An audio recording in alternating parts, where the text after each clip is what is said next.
Siento el eco de pasos sobre la madera podrida, un crujido, una vela que titubea en el rincón de la sala. Su crepitar parece venir desde lo más profundo de la tierra. El aire es denso, huele a incienso quemado y madera vieja, humedad que se aferra a los huesos. Me acerco a la puerta entreabierta. La luz amarillenta se curva sobre la pared de óxido y musgo y allí, manchas que no deberían estar. El silencio responde con goteos, un susurro arrastrado, como si la casa respirara. Recuerdo a todo el pueblo hablando en voz baja, con miedo de pronunciar ese nombre. En 1888, en Asturias, algo detuvo el pulso habitual de una familia respetada. Y lo que descubrí me obligó a mirar de frente al abismo. La casa se quedó inmóvil, como si el tiempo se hubiera congelado por terror. La luna entraba por una ventana rota y proyectaba sombras curvas, deslizándose por las escaleras. Escuché, o creí escuchar, voces antiguas en un idioma que la razón no alcanza a comprender. Mi corazón se detuvo al ver el símbolo grabado en el umbral. Una estrella invertida, madera desnuda, sangre seca, oxidada. El pueblo se encerró por miedo. La casa estaba cerrada por dentro. Eso dijeron los guardias cuando forzaron la puerta principal, ya al final de la mañana del 17 de octubre de 1888. Un olor casi sólido se escapó por las rendijas, algo entre sangre coagulada, grasa quemada y carne en descomposición. El sargento Domingos se cubrió la nariz con un pañuelo. Dijo que nunca volvió a dormir después de aquello. Los cuerpos estaban dispuestos en forma ritual, no al azar. 7 miembros de la familia Valdés, colocados en círculo, con los ojos arrancados, las manos cruzadas sobre el pecho. La más joven, Mariana, de apenas 5 años, yacía en el centro del salón, con el cuerpo dispuesto como una ofrenda. No había señales de entrada forzada, no había testigos, pero sí había símbolos pintados en las paredes, en rojo oscuro, palabras que no pertenecían ni al español, ni al latín, ni a nada que el sacerdote reconociera. En el pueblo de San Pedro de la Cueva, el terror recibió un nombre: el ritual maldito. La noticia se propagó como fuego sobre pasto seco, no solo por la brutalidad, sino por la imposibilidad.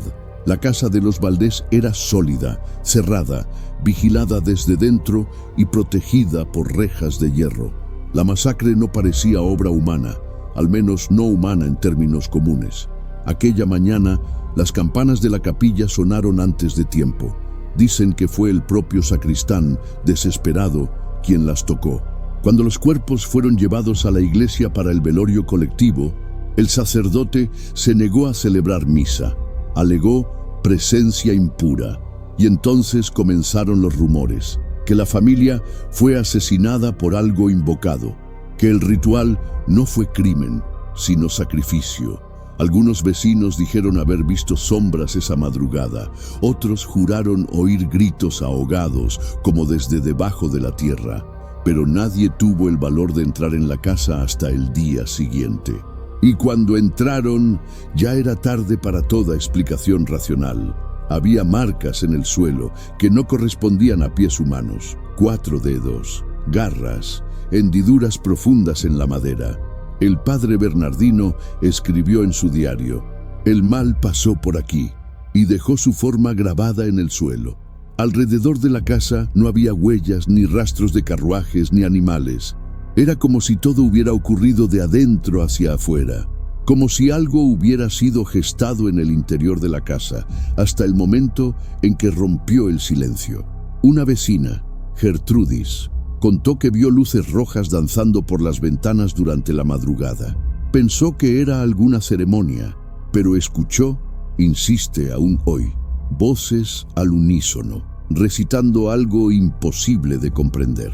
El delegado del pueblo, un hombre seco y escéptico, intentó organizar una investigación, pero los documentos desaparecieron semanas después. Un archivo entero se esfumó. Solo quedaron rumores, anotaciones sueltas y una certeza que nadie se atrevía a decir en voz alta. Aquello no fue un crimen común. En las semanas siguientes, el pueblo se volvió un territorio de vigilancia y superstición. Las personas comenzaron a cerrar sus puertas antes del atardecer. Las campanas dejaron de sonar a medianoche y un extraño silencio se instaló en las casas cercanas. La casa de los Valdés estaba vacía, pero parecía viva. Las velas apagadas seguían derritiéndose, como si ardieran sin fuego. La humedad goteaba por las paredes, incluso en días secos. Se dice que un niño que se acercó a la ventana quedó mudo durante 3 días. El miedo era tangible.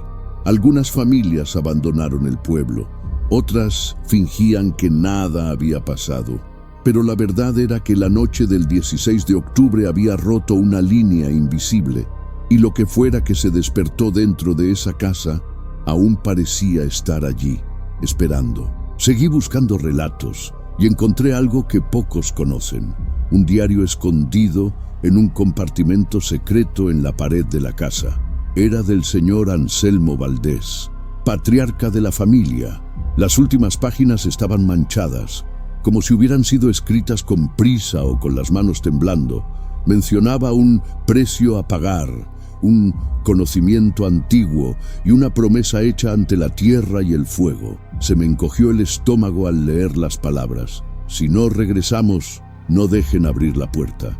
Sellamos algo que no puede volver a salir. Eso me heló la sangre. La idea de que la masacre no fue un ataque externo, sino el resultado de algo invocado voluntariamente.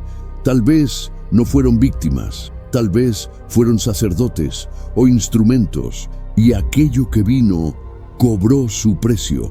La autopsia fue incompleta, no por falta de médicos, sino por miedo. El doctor Moreira, enviado desde la capital, examinó 2 de los cuerpos y luego pidió regresar de inmediato.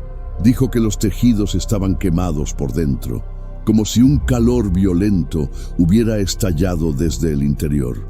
No había signos de lucha, ni cortes, ni disparos, solo marcas internas, hígados ennegrecidos, corazones atrofiados, ojos desaparecidos como si hubieran sido absorbidos. En Mariana, la niña, encontró algo que nunca explicó por escrito: una sustancia oscura en la tráquea, como ceniza húmeda.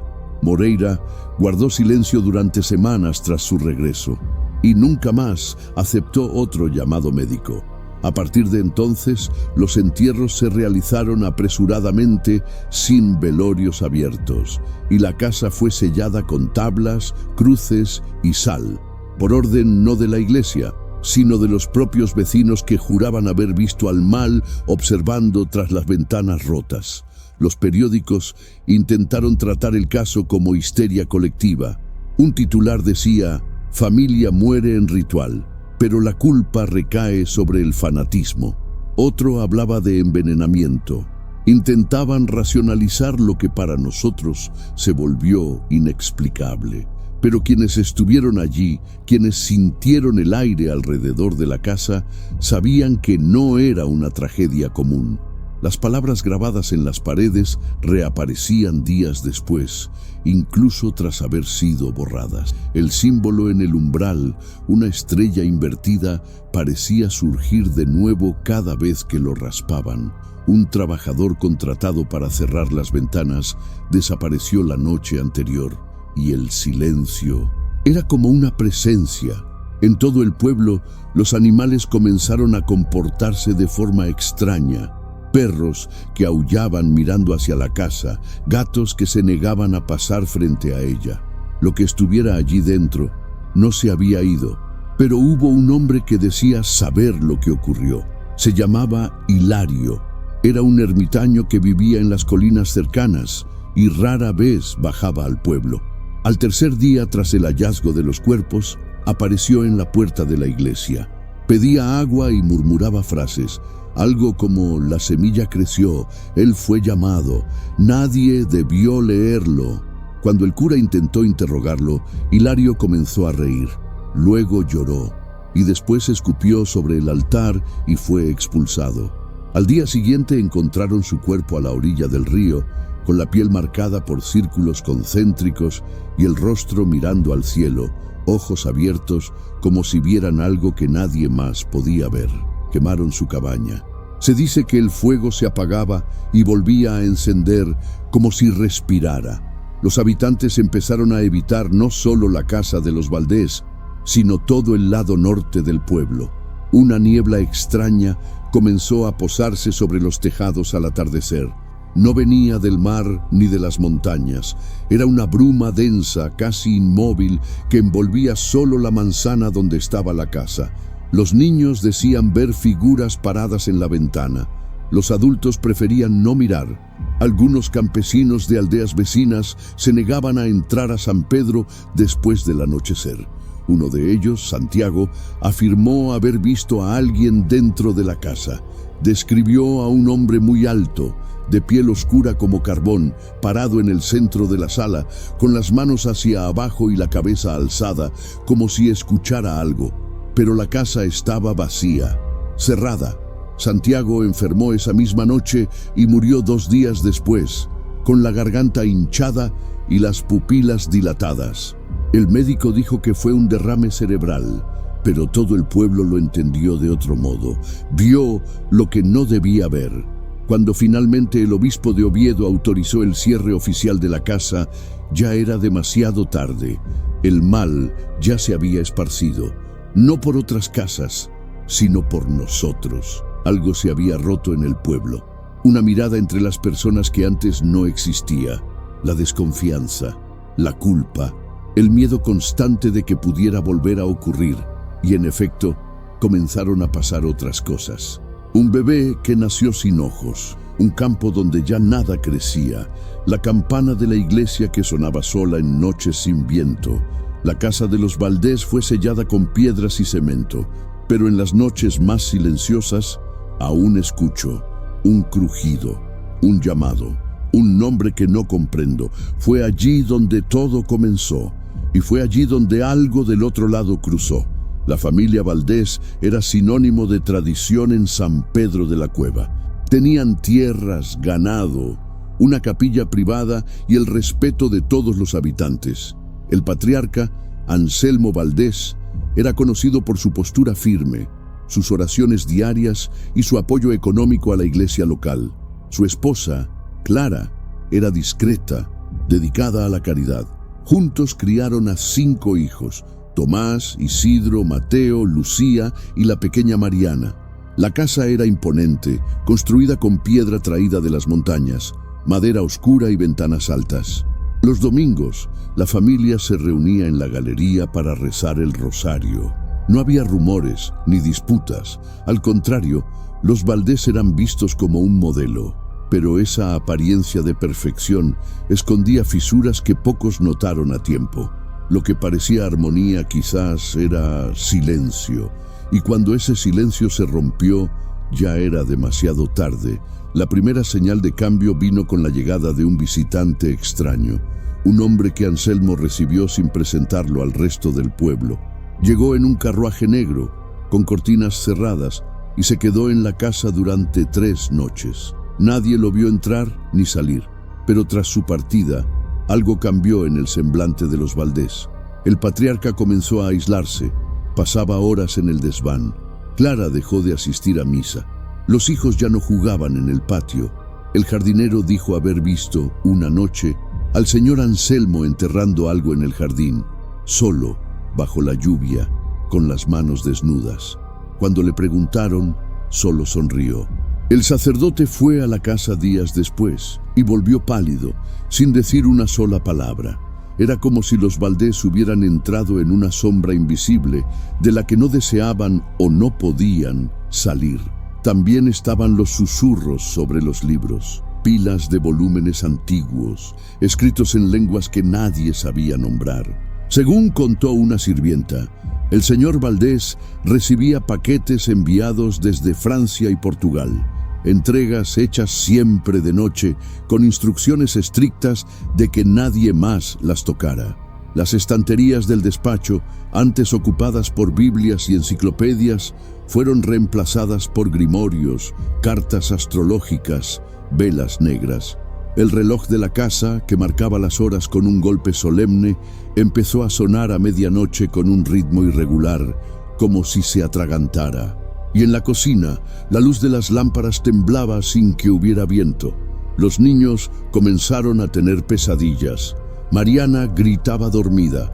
Lucía se negaba a subir las escaleras sola, y sin embargo, nadie se iba, nadie huía.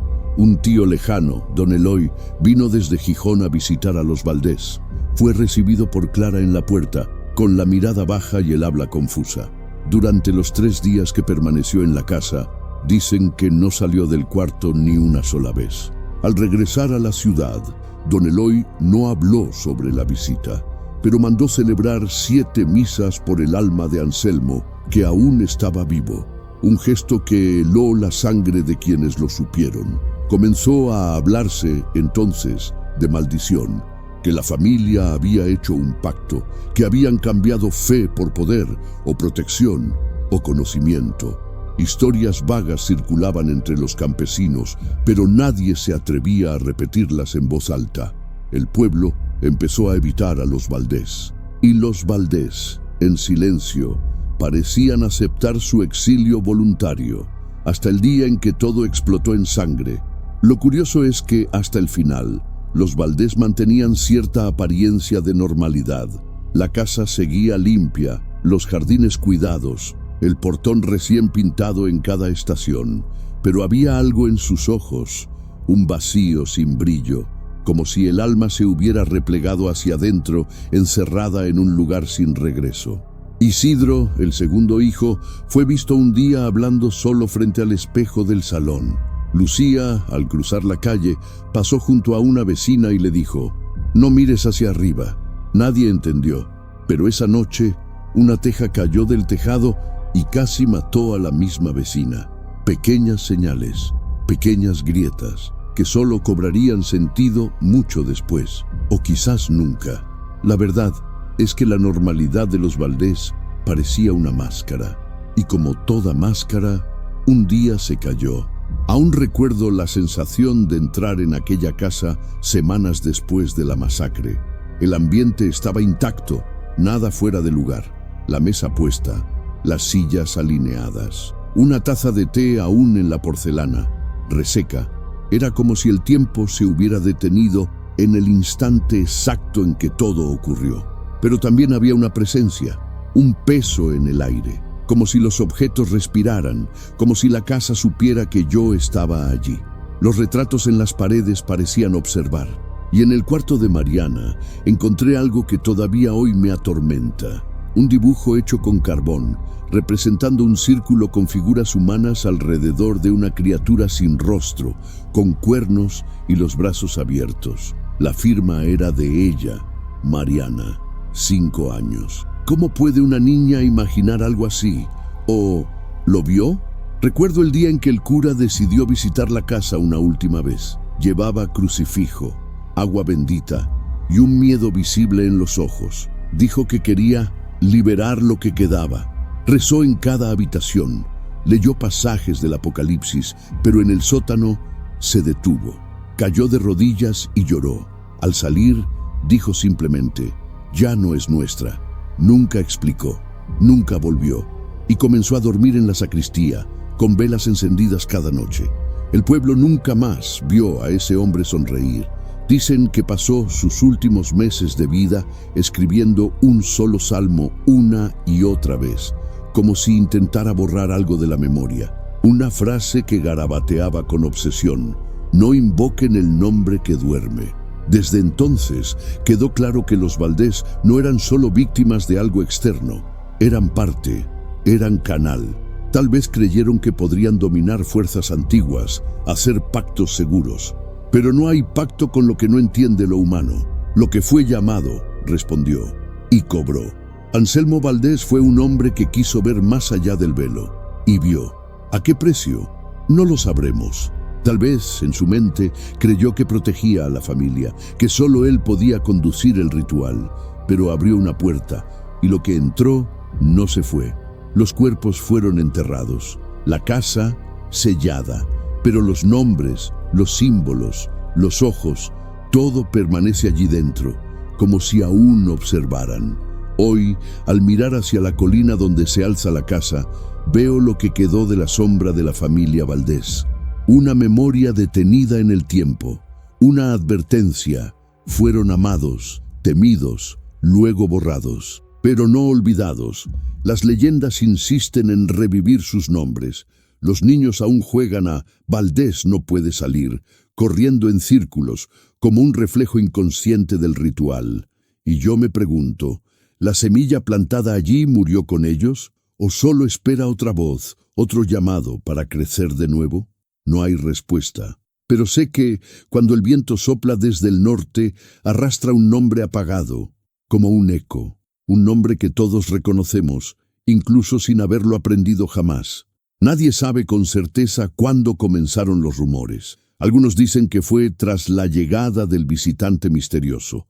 Otros creen que todo empezó mucho antes, muchísimo antes, con los antepasados de los Valdés. Pero fue en 1887 cuando los susurros se intensificaron, señales pequeñas, palabras escondidas entre murmullos, secta, conjuración, ofrenda viva.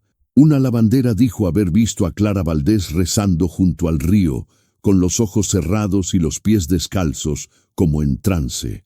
Un pastor contó que una madrugada oyó cantos en una lengua gutural, provenientes del bosque detrás de la casa. Y estaban también los relatos de los niños, muñecos hechos de ramas y plumas, colgados de los árboles como advertencias. Nadie sabía explicarlo, pero todos lo sentían. Una incomodidad silenciosa flotaba sobre el pueblo, como si algo se preparara, algo que no aceptaba ser nombrado. Entonces reapareció un antiguo habitante, Gaspar Montes, un ex empleado de la casa Valdés que había desaparecido años antes sin despedirse. Regresó envejecido, con la piel marcada por quemaduras y la mirada perdida. Lo encontraron dormido en la puerta de la iglesia, murmurando frases sin sentido. Abrieron el libro, decía. El nombre fue dicho, no puede ser desdicho. Cuando le preguntaron qué quería decir con eso, solo repetía: el fuego vendrá desde dentro y no habrá perdón. Fue internado en el manicomio de Avilés, donde se negaba a dormir de noche. Dibujaba símbolos en el suelo con carbón, rechazaba la comida y cantaba en voz baja hasta el amanecer. Murió 3 meses después, en silencio, con una sonrisa extraña en el rostro. El médico que lo atendía aseguraba que, en sus últimos días, Gaspar susurraba a alguien invisible en la esquina oscura del cuarto, como si esperara órdenes. Los relatos de prácticas ocultas se multiplicaron. Un comerciante aseguró haber vendido 7 velas negras a Isidro Valdés, con la condición de entregarlas solo a medianoche. Una sirvienta, que poco después abandonó el pueblo, contó que los Valdés realizaban reuniones secretas durante las noches de luna nueva. El sonido de tambores, el olor a azufre, gritos apagados. Según ella, una noche vio a Clara con los pies cubiertos de tierra y las manos teñidas de tinta roja, o quizá sangre. Dijo que, al preguntarle, Clara respondió con una sonrisa serena: «Es para que ellos vean». ¿Quiénes eran ellos? Nadie supo contestar, pero la palabra culto comenzó a circular entre los vecinos, y con ella el miedo, un miedo que se expandía en silencio, como una sombra que se filtra por las rendijas de las puertas cerradas. El pueblo comenzó a dividirse. Estaban los que creían que todo era invención, delirio, paranoia religiosa, y estaban los que veían demasiado, que escuchaban pasos en el bosque, que sentían olor a quemado en madrugadas sin fuego. Un maestro del pueblo vecino, curioso por los rumores, intentó estudiar el origen de los símbolos hallados en las paredes de la casa Valdés. Escribió un informe con docenas de comparaciones, runas antiguas, alfabetos extintos, trazos similares a los usados por sectas púnicas del norte de África. Pero al final del estudio escribió una sola frase destacada: «No pertenecen a este mundo». Días después, el maestro abandonó el pueblo a toda prisa, alegando que algo lo seguía sin poder verlo. Nunca regresó. La copia del informe desapareció del archivo escolar. Fue entonces cuando un nuevo nombre comenzó a circular: Irauski. Algunos decían que era el nombre de un espíritu, otros de un antiguo sacerdote que había sido enterrado vivo por practicar rituales prohibidos en el siglo XVII. El nombre fue hallado grabado en piedras, troncos e incluso en una puerta lateral de la iglesia, siempre escrito al revés: Iux Uari. ¿Un anagrama? ¿Un código? Lo cierto es que cada vez que el nombre aparecía, algo extraño sucedía. Los perros enfermaban, palomas se estrellaban contra las ventanas. Un día, la campana de la escuela sonó sola durante una clase de catecismo, y la palabra apareció escrita en la pizarra cuando todos voltearon a mirar. El sacerdote intentó borrarla con agua bendita, pero la madera se oscureció, y esa noche, una vela que nunca se apagaba ardió en silencio hasta volverse carbón, sin humo, sin olor. Clara Valdés dejó de hablar con los vecinos. Pasaba los días en el jardín, dibujando símbolos con semillas, hojas y sal. Los niños decían que hablaba con alguien invisible, que a veces ofrecía pan y leche al aire, que cantaba melodías que nadie conocía. El cambio en ella era visible. La postura rígida, los ojos cada vez más hundidos, la piel delgada como papel de arroz. Los sirvientes fueron despedidos, uno a uno. La casa se cerró. La rutina de la familia se volvió un secreto, y con el silencio creció la angustia. Incluso la iglesia dudaba en intervenir. Había algo allí que parecía demasiado antiguo, demasiado profundo, como una herida olvidada que volvía a abrirse. Una presencia que no necesitaba pruebas, bastaba con sentirla. Una noche, un joven llamado Beltrán decidió espiar por la ventana trasera de la casa. Quería saber si los rumores eran ciertos. Quería ver. Regresó corriendo, pálido como la cal. Dijo que vio a todos los Valdés arrodillados alrededor de un círculo de tierra en el suelo del salón. En el centro, una pequeña llama azul flotaba sin tocar el suelo, y todos murmuraban algo al unísono.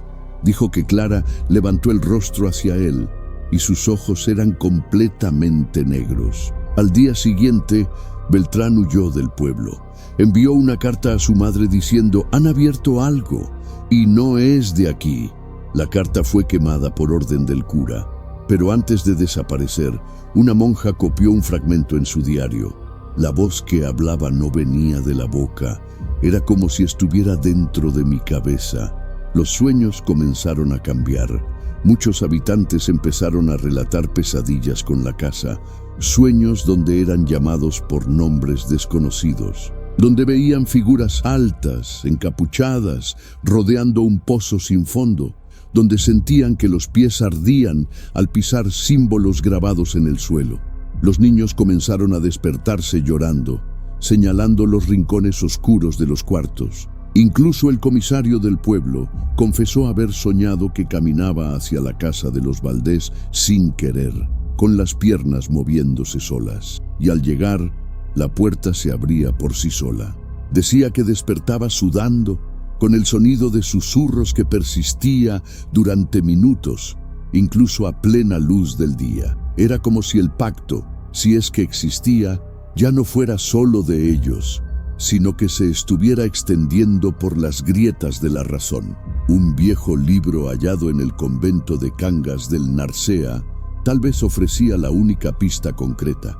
Se llamaba Del oficio del silencio, un manuscrito del siglo XVI que describía una práctica ritual de evocación ancestral. En él se mencionaba una forma sin nombre, dormida en lugares de poder, que solo podía despertarse por 7 voces al unísono, en la noche del segundo ciclo lunar tras el solsticio.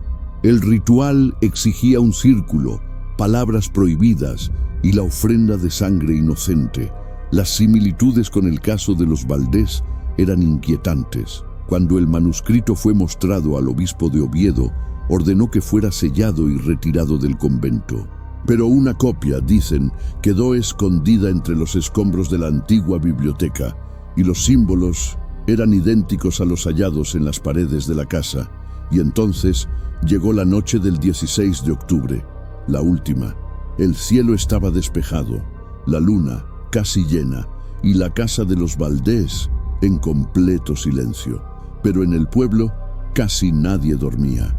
Era como si todos supieran, sin saber, un clima de espera, de inquietud.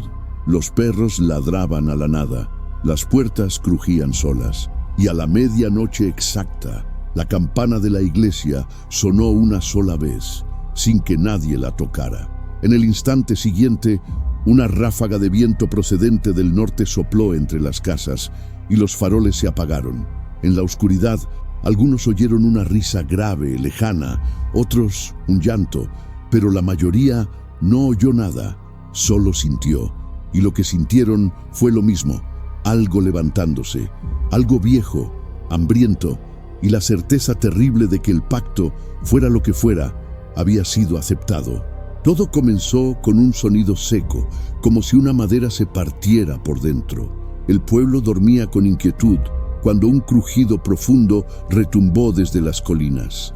No era un sonido cualquiera, era el tipo de sonido que hace callar a los pájaros. A las 2:17 de la madrugada, el viento se detuvo por completo. Los árboles se congelaron en silencio.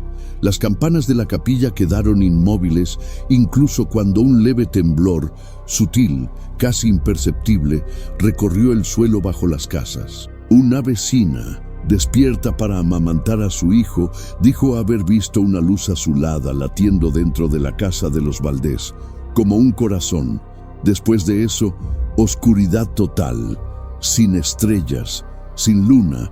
Un manto negro descendió sobre San Pedro de la Cueva, y cuando se levantó, lo que quedaba eran 7 cuerpos fríos, dispuestos con una precisión imposible.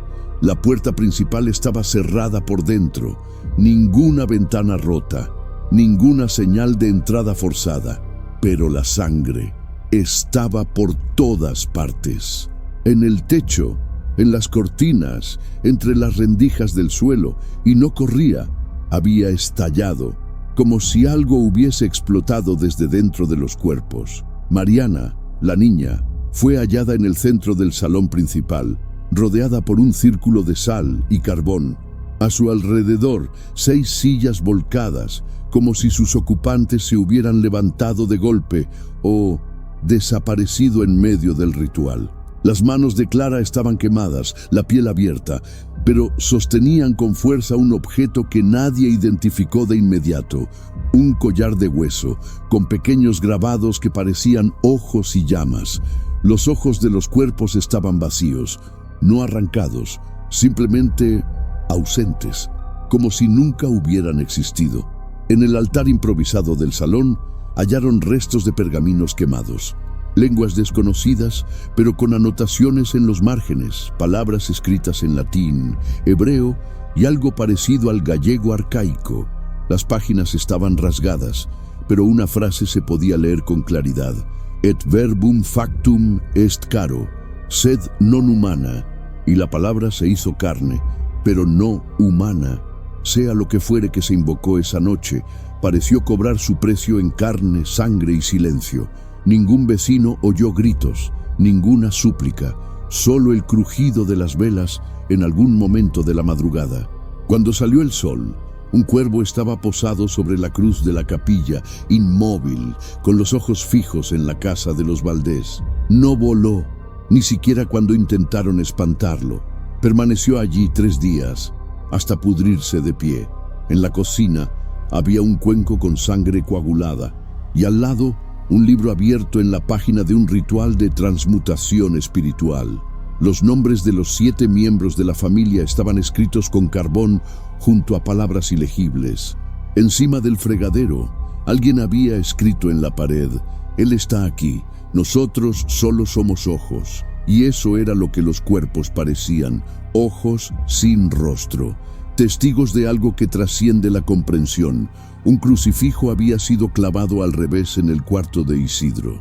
El espejo del salón estaba cubierto con un paño negro, y en el sótano, donde el sacerdote se arrodillaría días después, hallaron un círculo de cera derretida, con símbolos grabados directamente en el suelo de piedra. En el centro, una marca en espiral quemada, un símbolo que no desaparecía ni con martillo, ni con cal, ni con el tiempo. Los investigadores enviados desde Oviedo abandonaron el caso en menos de una semana.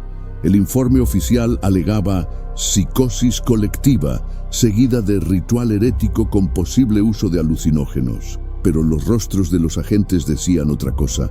Uno vomitó al salir de la casa, otro pidió la baja definitiva del cargo público. Lo que más impresionaba no era la escena del crimen, sino lo que se sentía en el aire, un frío que brotaba desde dentro de la madera, un silencio que ahogaba incluso los pasos, un olor dulce, empalagoso, a incienso quemado que se pegaba a la ropa y a la piel. Muchos se negaron a regresar, y el apellido Valdés empezó a evitarse. Borraron la letra B del cartel de la calle. Eliminaron los registros de la familia en los archivos parroquiales, como si al borrar sus nombres pudieran clausurar el pacto. En el diario del padre Bernardino hay una página escrita el 17 de octubre. Vi lo que nadie debería ver. La casa está hueca, no está hecha solo de ladrillos. En ella hay un pliegue, una grieta en el mundo. Y ellos la abrieron. Afirma que en el centro del sótano, al rezar, oyó una palabra repetida 3 veces, pero que no se atrevía a escribir. La sensación era de caer sin moverse, una especie de vértigo interno, un desplazamiento del aire. Dijo que el símbolo quemado en el suelo vibraba, incluso en silencio, que el lugar parecía estar esperando algo. No era un final, era una invocación. Desde entonces, el sacerdote cayó, entregó la llave de la iglesia a un novicio y nunca más volvió a celebrar misa. Cuando murió, años después, en su habitación hallaron la palabra silencio, escrita en las paredes con uñas. El ritual de los Valdés no parecía improvisado.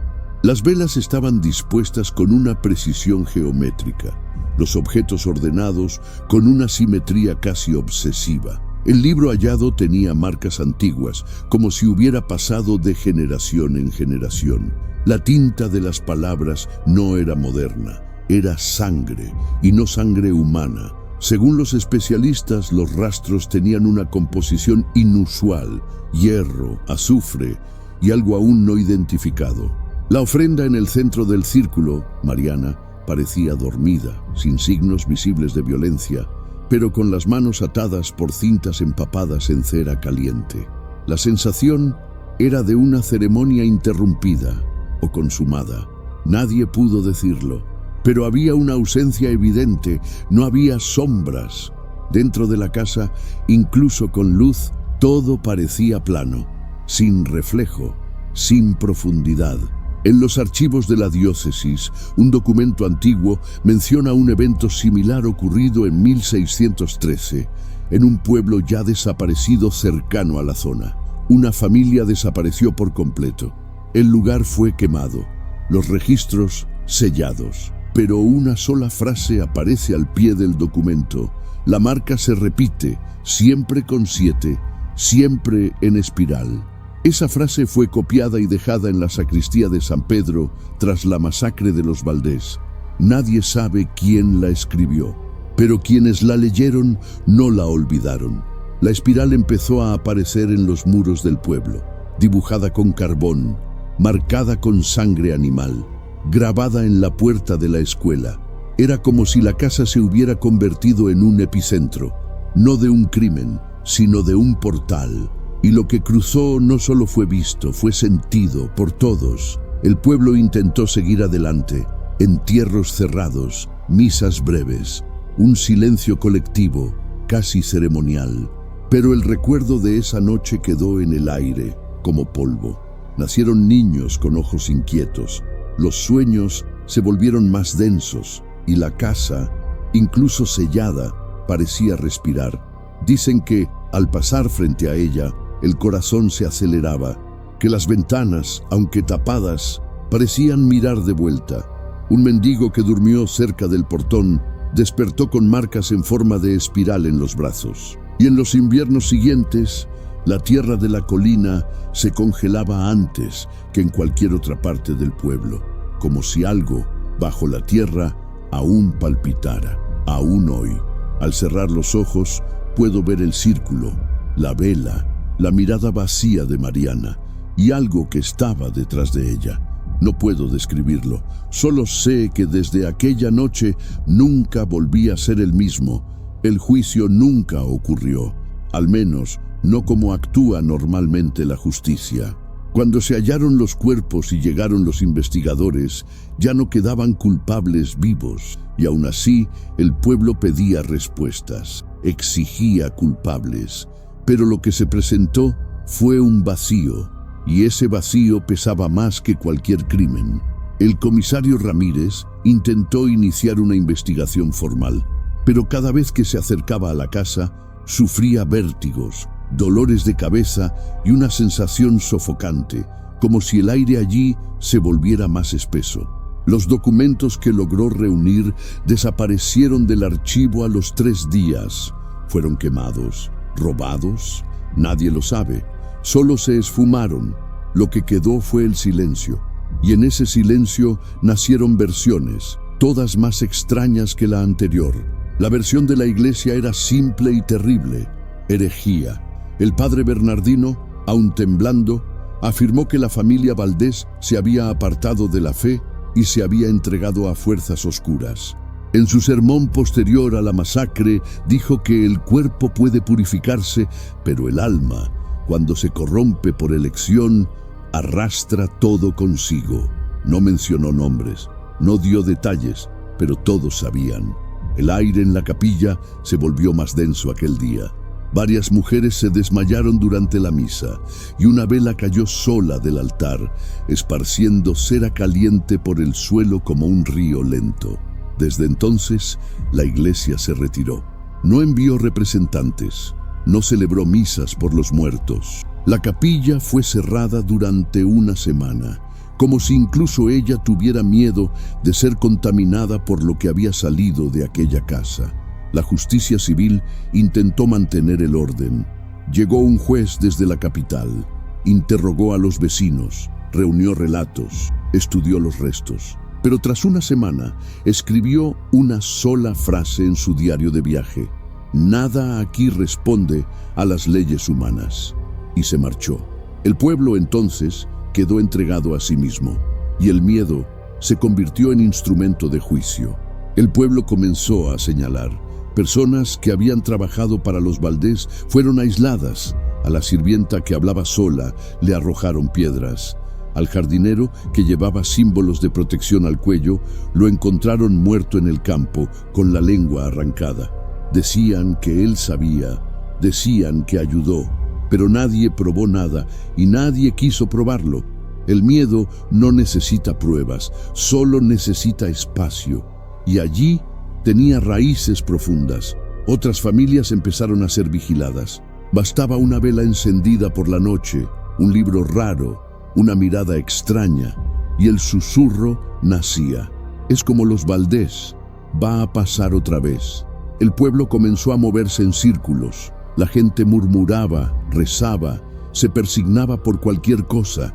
Se prohibió a los niños salir después del atardecer. Las mujeres escondían objetos antiguos.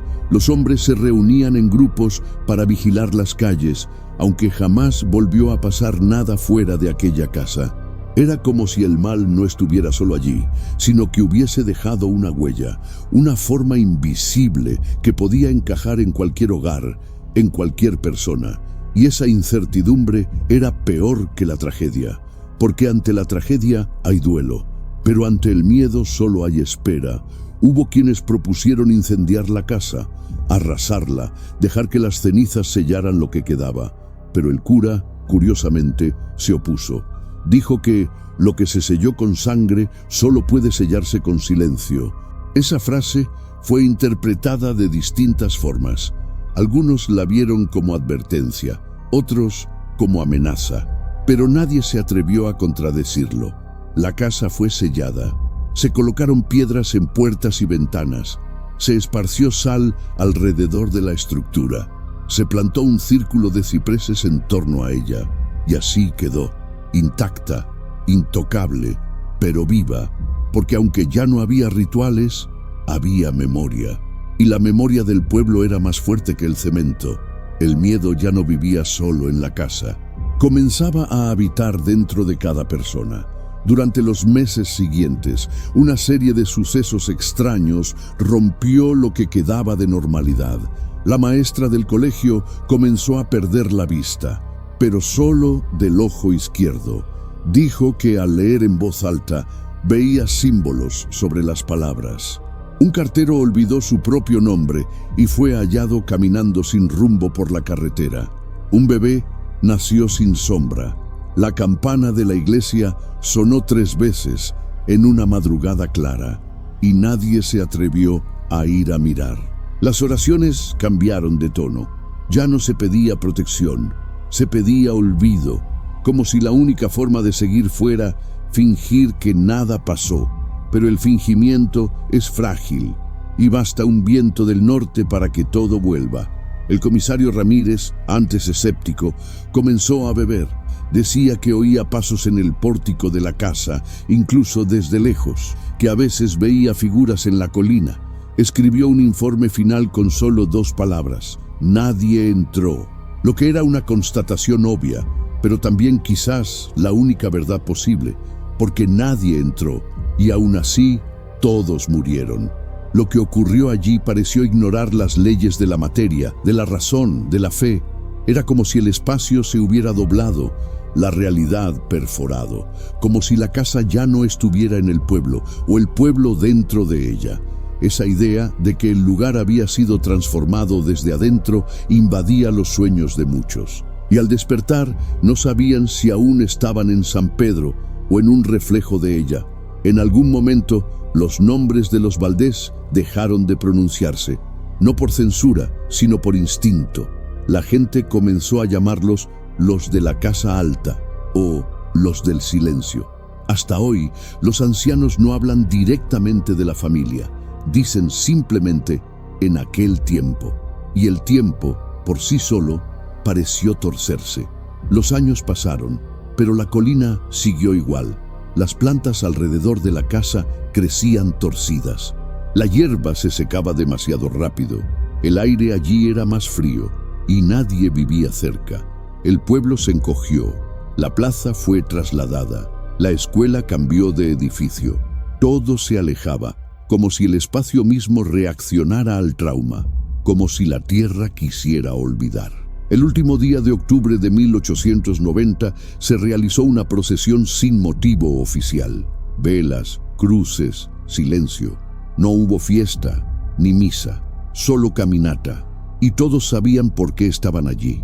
Era el aniversario de la masacre. 2 vueltas completas alrededor de la colina y luego dispersión. Nadie dijo nada, pero esa noche las luces de la casa, sí, de la casa sellada, se encendieron durante 3 segundos. Varios testigos lo vieron. Una luz amarillenta, débil, que parpadeó y desapareció. Y en ese breve instante se oyó algo. Un sonido de campana, pero no la campana de la iglesia. Una más pequeña, como la de un niño. Y luego el silencio.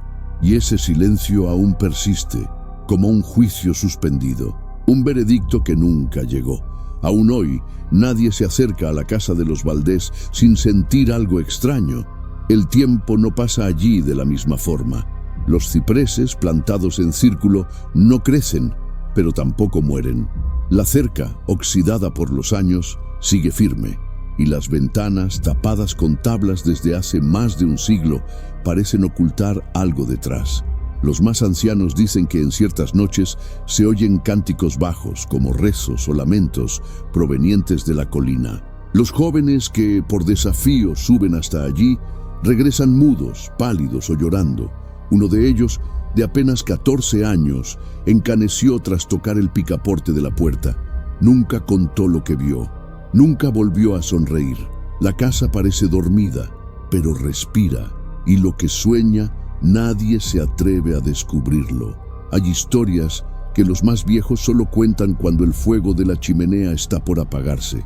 Hablan de sombras que cruzan los campos de madrugada, de una mujer vestida de blanco que aparece en la curva del camino con una vela en la mano y desaparece si alguien intenta seguirla.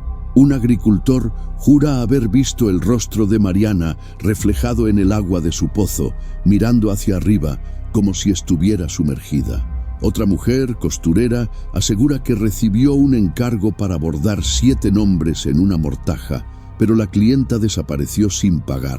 Al revisar los nombres, descubrió que eran los mismos de los Valdés. Dejó la tela en la iglesia y nunca más volvió a coser nada blanco.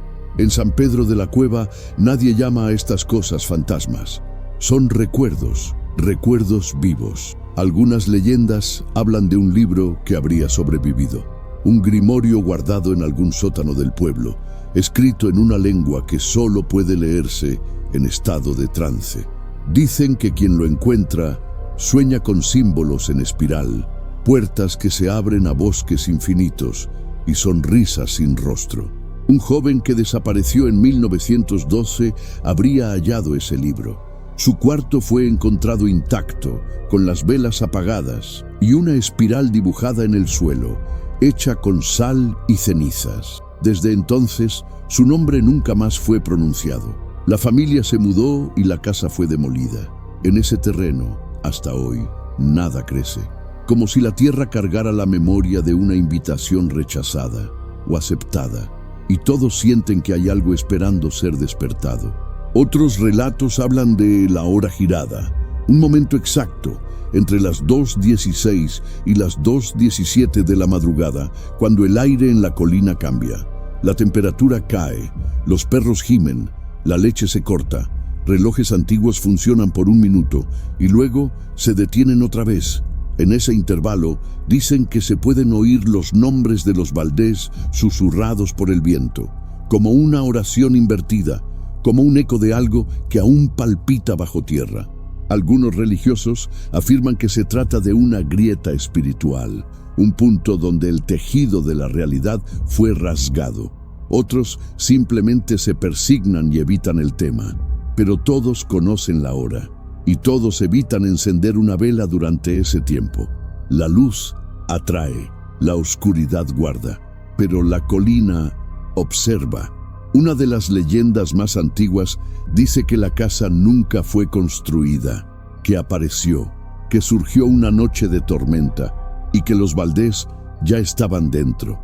Claro que eso desafía la lógica, los registros, la historia del pueblo, pero la lógica no explica por qué la casa no se pudre, por qué los clavos siguen firmes, por qué la madera resiste al tiempo. Dicen que no pertenece al tiempo, que es una especie de espejo invertido, donde el mundo real se refleja distorsionado. Una niña, en 1938, desapareció durante 6 días. Cuando regresó, dijo que había entrado en la casa de la niña sin ojos. Contó detalles que nadie jamás mencionó, símbolos, nombres, objetos. No recordaba su propio nombre, pero dibujó con precisión el rostro de Clara Valdés, como si la hubiera visto ayer. Durante un tiempo, intentaron convertir la casa en atracción turística. Un grupo de forasteros ofreció dinero al ayuntamiento para filmar un documental en el lugar. La autorización fue denegada, pero 3 de ellos subieron hasta la casa sin permiso. Nunca más se los vio. Sus mochilas fueron halladas días después, a los pies de la colina, abiertas, con todo intacto, excepto por un detalle. Los cierres estaban por dentro. Nada robado, nada roto. Solo ese detalle imposible. Desde entonces, el pueblo se cerró por completo al mundo exterior. Se reforzó un pacto de silencio. Nadie sube, nadie entra. Quien lo intenta, regresa distinto. Si regresa. También está el caso de las cartas anónimas. Durante décadas, vecinos recibieron sobres sin remitente, con frases cortas escritas a mano. Él no duerme. Aún son 7. La voz sigue. Nunca se supo quién las enviaba. Algunas llegaron a personas que ya no vivían en el pueblo. Otras aparecieron dentro de casas cerradas. Lo más extraño es que todas tenían la misma caligrafía, firme, elegante, casi antigua. Algunos creen que es un intento de mantener viva la memoria del ritual. Otros, que es el pacto mismo buscando nuevas voces. La última carta registrada decía: en la próxima vuelta habrá respuesta. La recibió una niña en 1988. Desde entonces no se ha encontrado ninguna más. La escuela local mantiene una sala cerrada desde los años 50. Oficialmente se usa para almacenar materiales antiguos, pero los niños dicen que por la noche, dentro, se escucha una canción, una voz infantil, repetitiva, como una letanía. Mariana quiere jugar, repetida una y otra vez. Una maestra nueva, recién llegada, intentó abrir la sala. La llave se rompió en la cerradura. Apareció otra puerta, detrás de la estantería. Nunca se abrió. Los niños evitan pasar por ese pasillo. Algunos dibujan espirales en los pupitres como si supieran, sin saber, lo que están trazando. El director no comenta, solo evita el tema. Y dice con una sonrisa tensa: aquí aprendemos a olvidar. Por último, está el testimonio de un anciano, hoy con más de 90 años, que dice haber entrado en la casa de los Valdés en 1944. No cuenta cómo, solo dice que algo lo llamó, que sintió la necesidad de subir la colina. Dentro encontró todo como en los relatos antiguos: la mesa puesta, la taza de té reseca, el retrato de Mariana en la pared y algo más. Dice que vio un espejo y que en el reflejo no había nadie, pero sintió una mano en el hombro. Al girarse, no vio nada, y aún así salió dando gracias. Cuando le preguntan de qué se salvó, solo cierra los ojos y dice: de mí mismo. Su nieto asegura que repite esa frase cada noche antes de dormir, como si necesitara recordarlo. La colina sigue allí, la casa inmóvil, la historia viva, y lo que dejaron los Valdés permanece, no como recuerdo, sino como semilla, una semilla plantada en un suelo que no olvida, que espera, porque a veces lo que llamamos leyenda solo está dormido. Si esta historia te puso la piel de gallina, comenta desde dónde nos estás viendo, deja tu like para ayudar al canal a seguir trayendo estos relatos olvidados, y compártelo con alguien que ama los misterios oscuros, de esos que parecen demasiado reales para ser inventados.